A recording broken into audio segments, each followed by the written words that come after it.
दोस्तों आपका स्वागत है राकेश जी टेक में। आज जो वीडियो है ये आप सभी के लिए है जो लोग 10th और 12th पास किए हैं। तो ये वीडियो आपके लिए है, तो इसे आप कंप्लीट रूप से देखिए और तब आपको समझ में आएगी कि आपको क्या क्या लगने वाली है, क्या क्या फी रहेगी, कितना आपको सैलरी मिलने वाला है। सारी चीजें मैं डिटेल से बताने वाला हूँ, किस प्रकार से आप फॉर्म को फिलअप। तो इसका जो डेट है ये क्या है, सारी चीज डिटेल से होने वाली। यदि आप हमारे चैनल पर फर्स्ट टाइम हो, हमारे चैनल को जरूर सब्सक्राइब कर लेना ताकि मैं आपके लिए ऐसा ही वीडियो जब बनाऊं तो सबसे पहले नोटिफिकेशन आपको मिले। तो चलते हम लोग वीडियो में और देखते हैं क्या क्या नई चीजें आई है जो आपके लिए। तो फ्रेंड्स ये जो निकला हुआ है ये है आपका कोर्स फैक्ट्री चेन्नई की तरफ से और ये दिया है आपके लिए जॉब करने का ऑफ। ठीक है, तो इसमें क्या है, यदि आप सोच रहे हो कि मैंने 10th कंप्लीट किया, मुझे कुछ ज्ञान नहीं है, मैंने ITI भी कंप्लीट नहीं किया, 12th भी नहीं किया, तो मेरे लिए ये क्या वीडियो, ये क्या कोई काम का नहीं हो सकता है। नहीं, ये आपके लिए भी हो सकता है। तो ये क्या है जानने के लिए वीडियो को कंप्लीट रूप से देखें। तो सबसे पहले फ्रेंड्स मैं आपको बताऊं, ये इसका जो डेट है ऑनलाइन का ये निकल चुका है। यदि आप फ्रेशर्स हो, यदि आप अप्लाई करना चाहते हो तो अप्लाई कर सकते हो। 22 मई 2024 को निकला हुआ है और ये चलेगा आपका 21 जून 2024 तक। अप्लाई कर सकते हो। कितनी पोस्ट है ये पोस्ट मैं आपको आगे बताऊंगा जैसे जैसे हम आगे बढ़ते जाते हैं। तो फ्रेंड्स यहाँ पर दिया गया फ्रेशर्स के लिए, है ना, ये फ्रेशर्स के लिए कुल टोटल दिया गया ये है जो ITI कंप्लीट किए उनके लिए है। तो ITI में जो लोग हैं जो कंप्लीट किए हैं आप यहाँ से भर सकते हो। आपका जो पोस्ट की संख्या यहाँ पर आप देख सकते हो। आप ST SC OBC जनरली आप किसी भी कैटेगरी से आप फॉल करते हो, उस कैटेगरी से आते हो तो आप यहाँ पर भरोगे। साथ ही यदि फ्रेशर्स हो, यदि मैट्रिक इंटर आप करके रखे हो, जॉब की तलाश है और यदि आप चाहते हो इसमें भी काम करने के लिए, जैसे आपका हो गया कारपेंटर, इलेक्ट्रीशियन, फिटर और आपका मैकेनिस्ट है, पेंटर है, वेल्डर है और आपका इसी टाइप से ML रेडियोलॉजी है, फिर पैथोलॉजी वगैरह जो भी दिया गया, आप यदि चाहते हो आप यहाँ पर डिसाइड करो। आप जनरल से हो तो कितना पोस्ट इसमें दिया गया है, OBC से हो तो आपके लिए कितना पोस्ट दिया गया है, SC से कितना दिया गया और ST से आपका कितना दिया गया। तो टोटल मिला करके आपका इतना पोस्ट दिया गया है। सभी को जोड़ोगे तो सभी मिलकर के 1000 कुछ पोस्ट हो जाती हैं। ठीक है, तो आप क्या करेंगे इसको आप देख लेंगे। अब फ्रेंड्स आते हैं यहाँ पर नीचे की ओर और देखते हैं इसमें क्या क्या दिया गया। यहाँ पर दिया गया नोट करने के लायक है कि यदि candidate with qualification wise engineering degree, diploma and courses complete ACT apprentice are not eligible to apply. जो इंजीनियरिंग किया है, जो डिप्लोमा किया, वो लोग के लिए ये नहीं है। वेरी वेरी इंपॉर्टेंट, जो लोग अप्लाई करना चाहते हैं वो अप्लाई नहीं कर सकते। यदि आपको अप्लाई करना है 10th 12th और ITI के साथ में अप्लाई कर सकते हो। यदि आप फ्रेशर्स हो तो आप अप्लाई करोगे, मतलब 10th कंप्लीट किए हो, 12th कंप्लीट किए हो, इंजीनियरिंग नहीं है तो आप कर सकते हो। यदि आप इंजीनियरिंग करके रखो कोई डिग्री, डिप्लोमा, तो ये आपके लिए नहीं है, आप अप्लाई भी नहीं कर सकते हो। This notification is purely for giving apprentice training and not for employment. ये जो दिया गया है फ्रेंड्स, ये आपको ट्रेनिंग के लिए दिया गया है, नॉट फॉर एम्प्लॉयमेंट। ये भी आपको ध्यान में रखना है ना। यदि आप जॉब की तलाश कर रहे हो तो ये जो है कि आपको जॉब के लिए नहीं है, ये कॉन्ट्रैक्ट बेसिस में आपका जॉब होगा, ये एम्प्लॉयमेंट पे नहीं होगा। आपको ट्रेनिंग दिया जाएगा, ये आपको बेनिफिट होने वाला है। पहले तो आपको ट्रेनिंग मिल जाएगी और ट्रेनिंग के बाद में आपको कॉन्ट्रैक्ट बेसिस में कुछ दिनों के लिए काम मिलेगी। जैसे कॉन्ट्रैक्ट आप खत्म होता है आप आगे देख सकते हो, है ना। तो ये आपका फैक्ट्री में सारी चीजें आपको समझना है। ऐसा नहीं कि आपको गवर्नमेंट जॉब हो गया, कुछ हो गया धड़ाम, ऐसा कुछ नहीं। सारी चीज को समझिए और फिर आप फॉर्म को भरिए। In case of any clarification candidates में कॉन्टैक्ट, इतना नंबर पर कांटेक्ट कर सकते हैं आप। During the office hours time दिया गया 9:30 टू लेकर के 17:30 तक दिया गया टाइम, आप इसमें कर सकते हो। On week days from 9 to इतना, छुट्टी के टाइम में, सैटरडे के टाइम में आप ये कर सकते हो। तो ये नोट करने लायक है। ठीक है, आप लोग ये पढ़ते नहीं हो, आप लोग ये ज्यादा देखते नहीं हो नोटिफिकेशन, आप लोग सिर्फ फॉर्म को फिलअप करते हो। जो फॉर्म फिलअप करता है कैफे में, उनको भी ये पता नहीं होता है क्योंकि वो लोग भी अधिक नहीं पढ़ते हैं। आते हैं फ्रेंड्स एलिजिबिलिटी में आपको क्या क्या लगने वाला है। तो यहाँ पर कारपेंटर में दिया गया है और फिर वेल्डर में दिया गया है। तो ये सारी पोस्ट आप देख सकते। ठीक है, तो कुछ नहीं है ज्यादा कुछ। ये जो है डिसेबिलिटी लोगों के लिए, जैसे जो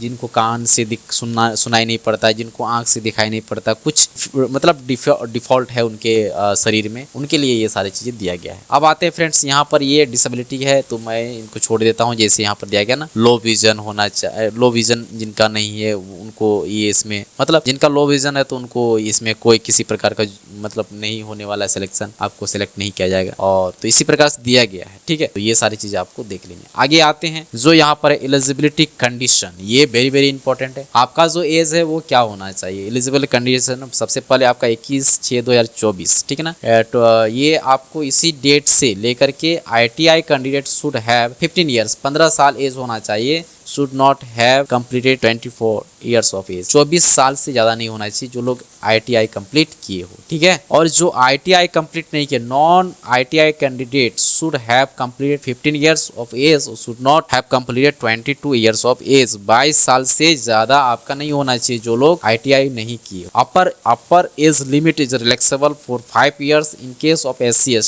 ST के लिए दिया गया है, और OBC के लिए 3 साल का ये अलग से आपको रिलैक्सन देता है, आप जा सकते हो। 22 साल से मान के चलिए सपोज 22 साल है तो आप यदि SC ST OBC जो भी आप 5 ईयर्स जोड़ लेना या तो 3 ईयर्स आपका में जोड़ लेना, तो आप उसके लिए भी एलिजिबल हो सकते हो। For person with disability upper age limit is relaxable for 10 years. जो डिसेबिलिटी है तो आप देख लेना मैंने क्या क्या बताया उनमें से, तो आपको 10 साल का आपको छूट दिया गया। आगे आते हैं लास्ट पॉइंट जो एलिजिबिलिटी का है, वो है the candidates who want to avail the benefit of reservation of SC ST must produce his or her caste certificate issued by appropriate authority at the time of documents verification। जब documents verification हो उसमें आपको अपने जाति दिखाना होगा, ठीक है। और OBC वाले के लिए नॉन क्रीमी लेयर आपको सर्टिफिकेट होना चाहिए। क्रीमी लेयर सर्टिफिकेट में क्या होता है कि 8 साल से ऊपर 8 लाख से ऊपर, यदि आपका 8 लाख है ना तो फिर आपको वो आपको नहीं लिया जाएगा, तो इसलिए नॉन क्रीमी लेयर दिया गया है। ये आपको यहाँ पर ध्यान से समझना है, ठीक है। तो ये सारी चीजें हैं फ्रेंड्स, यदि आप ध्यान देते हो ना तो सारी चीजें आपको समझनी होगी। यदि आप इसमें ध्यान नहीं देते हो तो फिर आपके लिए दिक्कत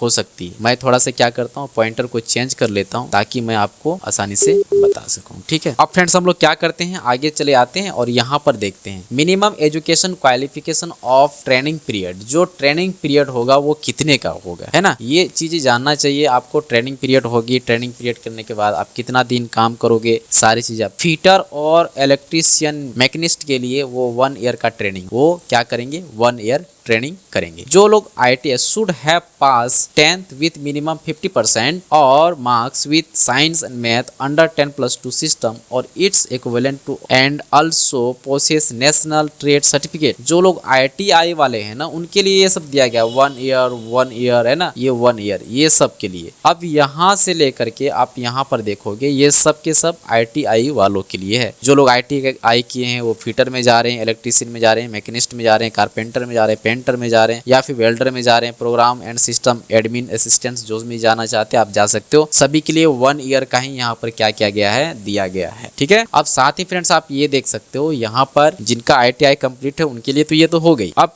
आते हैं जो लोग ITI कंप्लीट नहीं किए, जो फ्रेशर्स है, तो फ्रेशर्स वालों के लिए यहाँ पर ऑप्शंस दिया गया है। आप यहाँ पर देखिए ये फ्रेशर्स वालों के लिए, तो आप जा सकते हो फिटर में, electrician, machinist, carpenter, painter, welder और फिर ये रेडियोलॉजी, पैथोलॉजी वगैरह। आपका यदि आप देखोगे इसमें 2 ईयर्स का आपको ट्रेनिंग लेना पड़ेगा, है ना। तो 10th क्लास पास होना चाहिए मिनिमम, और 12th यदि हैं तो आप साइंस से तो आप ये ले सकते हो। 2 ईयर्स, 1 ईयर और फिर आपका 3 मंथ से इसमें, है ना। वेल्डर में 1 ईयर प्लस 3 ये हो गया, 1 साल आपको 3 महीने आपको देना, 1 ईयर 3 मंथ। ये देखिए तो ये आपको कंप्लीट हो गया, इसका सारा चीज समझ में आ गया है। अब फ्रेंड्स आते हैं क्या रेट रहेगा आपका स्टाइपेंड ड्यूरिंग, आप जब काम करते हो, जब आप सीखते हो तो उस टाइम में आपका क्या क्या स्टाइपेंड मिलने वाला है, कितना आपको पैसा मिलेगा। तो फ्रेशर्स के लिए जो 10th पास है ना, 10th पास आउट, उनके लिए 6000, कितना है ये 6000, ठीक है। और जो फ्रेशर से जो 12th पास किए हैं के लिए 7000 है, 7000 रुपये मिलेगा। और फिर ITI जो है वो उनका है 7000 रुपीज पर मंथ। तो ये इतने सारा पैसा आपको मिलेंगे ड्यूरिंग आप जब ट्रेनिंग लेते हो उस टाइम में, और ये सारी चीजें हैं। अब आते हैं नोट, ये नोट है, इसको नोट करना चाहिए क्या है। During the 2nd year of apprentice training there shall be an increase of 10% in the prescribed minimum. 10% आपको लास्ट ईयर में क्या हो जाएगा, ये आपको बढ़ा के दिया जाएगा। तो इसका 10% आप निकाल लेंगे और फिर आप समझ लीजिए कि आपको कितना रुपया ज्यादा मिलने वाला है, ठीक है। अब in the case of national और स्टेट सर्टिफिकेट होल्डर जो ITI वाले सब, the period of training already undergone by him और हर shall be taken into account of purpose of determine the minimum payable rate to stipend। तो ये एक options दिया गया है, ठीक है। तो यहाँ पर दिया गया है undergone by him or her taken into account of the purpose of determine the minimum payable of stipend। तो ये भी चीज दिया गया। आगे आते हैं how to apply, ठीक है। तो यहाँ पर फ्रेंड्स आपको देखना होगा how to, तो अप्लाई कैसे करेंगे, आपको चले जाना इसमें और ये जो डेट दिया गया है इसी डेट से आप अप्लाई करोगे। और फिर यदि आप जाओगे और तो आपको देखने को मिलेगी यहाँ पर सारा चीज मैंने दे रखा है, इसमें बता बता के रखा है, तो आप आसानी से अप्लाई कर सकते हो। कमेंट बॉक्स में लिंक दिया गया है, डायरेक्ट आप वहाँ पे जा सकते हो और इसे भी डाउनलोड करके आप अप्लाई कर सकते हो। आई होप जो है कि आपको ये समझ में आ गया। यदि आप 10th लेवल से हो, 12th लेवल से हो, ITI पास किए हो, तो यदि आप चाहते हो इसमें जाने के लिए आप जा सकते हो और फिर कॉन्ट्रैक्ट बेसिस में आपको जॉब मिलेगी, वहाँ से आप जॉब कर सकते हो। तो मिलते हैं हम लोग नेक्स्ट वीडियो में, तब तक के लिए आप सभी को bye, thank you so much.